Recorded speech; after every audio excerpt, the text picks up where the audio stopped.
All right. We are in our last no packet here, people. There, our last no packet. So, okay, so lesson number one.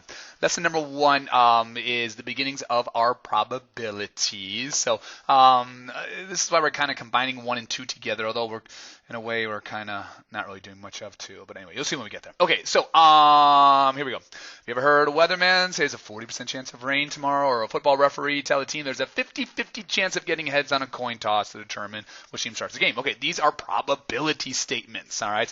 That's what we're going to be looking at here. So I got a little spinner game here. We got a blue, we got a red slice, we got a green slice. It says, suppose you and your friends, all right, are about to play a game using the spinner shown here.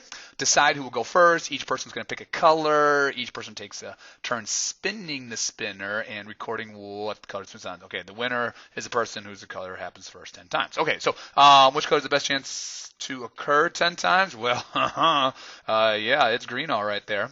Do you think it makes a difference who goes first to pick a color? Yeah, all right. Obviously, yeah, if you're going first, you're choosing green, and that's got the better chance of winning. Which color would you like to pick to give you the best chance of winning the game? All right, well, green, because we already said it's going to work. Okay, why would you pick that color? Okay, so here we go. So why is green the best chance there? Because, all right, it covers the most area. So that means it's more likely to land on it there. Okay, so yeah, basic stuff here, I think here. So which spinner is green likely to win, unlikely to win, or equally likely to win? Take a moment. Yep, well, obviously, if it's equal, it's going to be equally likely. All right, the big thing here is green has a lot more, so that makes it likely. All right, and green has a lot less, so that would make it unlikely. Again, can't say it's not going to happen, but it's probably, again, there's the phrase, probably won't. This table here goes through the description that we end up using. What I'm going to do is summarize it using a number line instead. All right, so the idea if something has a 0% chance, it is impossible. All right, now we can't play the what if. Like, well, there could be this one time if this. No. Okay, we got to base it on prior events and not movie events, people. Don't quote movies here. All right, the other side we have a 1. All right, and that is certain, which means it's guaranteed. So a 0 means 0% chance. 1, again, if we change 1 into a percent, what do you get? Yeah, 100%. It's guaranteed. It is certain. So a half, and again, this is why we use that phrase 50-50, all right? That means there would be a 50% chance. Again, equally likely. If something's unlikely, it's anything between here, and again, 25% is what you can kind of think of, so likely anything from 75%. Again, the further we get to 1/2, the more it becomes an equal chance. The further we get to the right, the more certain of a chance it's going to be. All right, so take a moment here.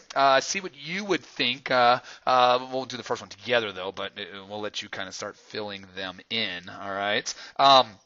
What we want to look at here is where would you place it at it. So we're going to place it on it like a number line. So you will see a live dinosaur on the way home from school today. Okay.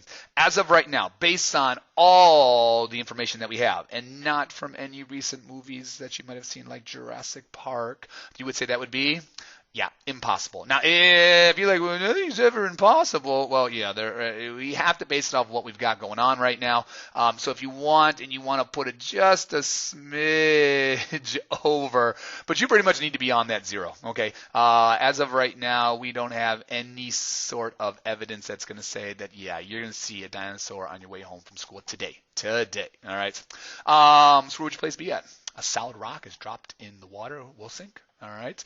Yeah, a solid rock there. Yeah, so that's pretty much everything there. So it's pretty much certain. Now, again, what you can't say, well, there's just one type of rock. Again, one type. Again, if we're looking percentage-wise, 99.99999%, that's pretty much 100% we're looking at. So look at, see, a round disc with one side red and the other side yellow will land yellow side up. What do you think?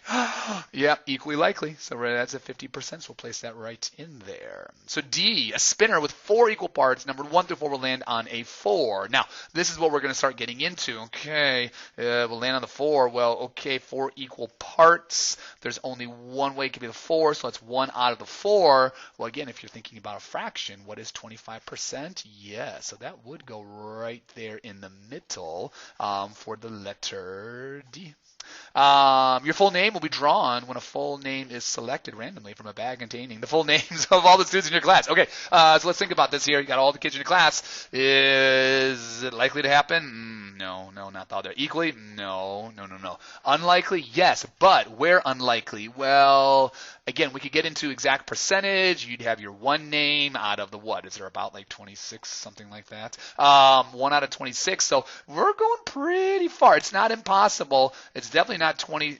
Again, percentage-wise, is there a 10% chance? No, not even that. So yeah, I think you're definitely more over there. All right, and that's where we're going to put our letter E at. So let's see here. F. A red cube will be drawn when a cube is selected from a bag that has 5 blue cubes and 5 red cubes. So okay, a red cube, and we got 5 blue, and we got 5 red. So that's what? That's equal, right? Yeah. So right on that point as well. So yeah, we can get the letter F is going to be there as well. And the last one there. Tomorrow the temperature outside will be negative 250 degrees. Again, is it impossible?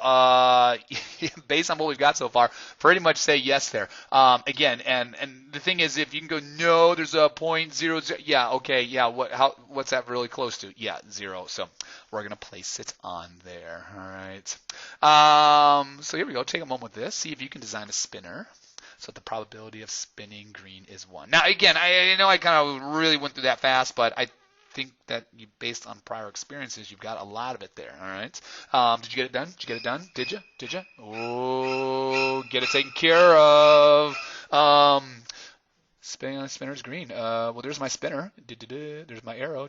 And I'm going to make the entire thing green. Yep, there we go. That guarantees it. It's got to land on it there. Design a spinner so the probability of spinning green is 0. So if I've got my spinner, all right, my little arrow there, I'm going to make it blue. Well, then it is impossible because it cannot land on it there. This one they want a spinner with 2 outcomes equally likely to land on red and green. Okay, equally, so we're going to make it equal. So one side will be red and the other side will be green that we've got. Yeah, that's all that we're after on it. Okay. This one here, hey, let's keep on moving down, and this is where we're going to put our own lesson 2 in. Lesson 2 is an activity. We're going to get into a different activity we're going to use tomorrow, so we just want to hit the basics here.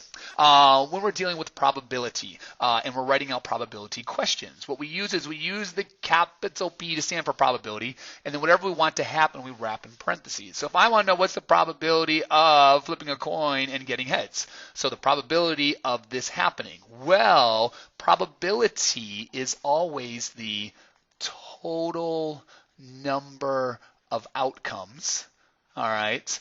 And then on top of it is the total number of desired outcomes, all right? So what's the total number of ways when you flip a coin you can land on heads? How many ways can that happen?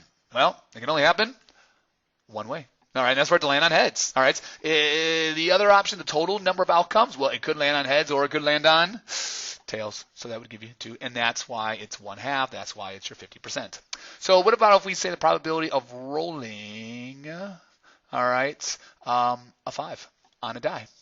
Well, if you roll a die, how many things can you land on? And we're talking standard die here. All right, yeah, there's 6 of them there. And then what's the only ways you can roll 5? Well, by landing on a 5. So there's one way that could end up happening. So we say 1 out of 6. And again, we can convert things into percentages, but that's your basics for your probability. So what if I ask you what's the probability of rolling a 2, 3, 4, or a 6? Well, how many possibilities are there on a die? Well, as we've discussed earlier, there are 6 of them. And then how many desired outcomes are there? Well, I want to know if we're rolling a 2, a 3, a 4, or a 6, any of those. So there's actually a 1, 2, 3. There's 4 desired outcomes. Yeah. We can always simplify our fractions, so it's our 2/3. All right. So that's the big thing there. Probability is the total number of desired outcomes over the total number of outcomes that we are dealing with. So that's all that we need. I know we said lesson 1 and lesson 2. If you take a peek at lesson 2, that's what it gets into, but you've got to go through this table. And you know what? I just don't think that's something we need to go. Oh, wait, look. Number of observed occurrences of the event, total number of observations. And again, that's just another way of stating what we just went through there above. All right? It's just a different way. People, calm down, okay? If you like that wording better, if not, you can just go right back to what you had. All right, we're done here. That's it. Good night.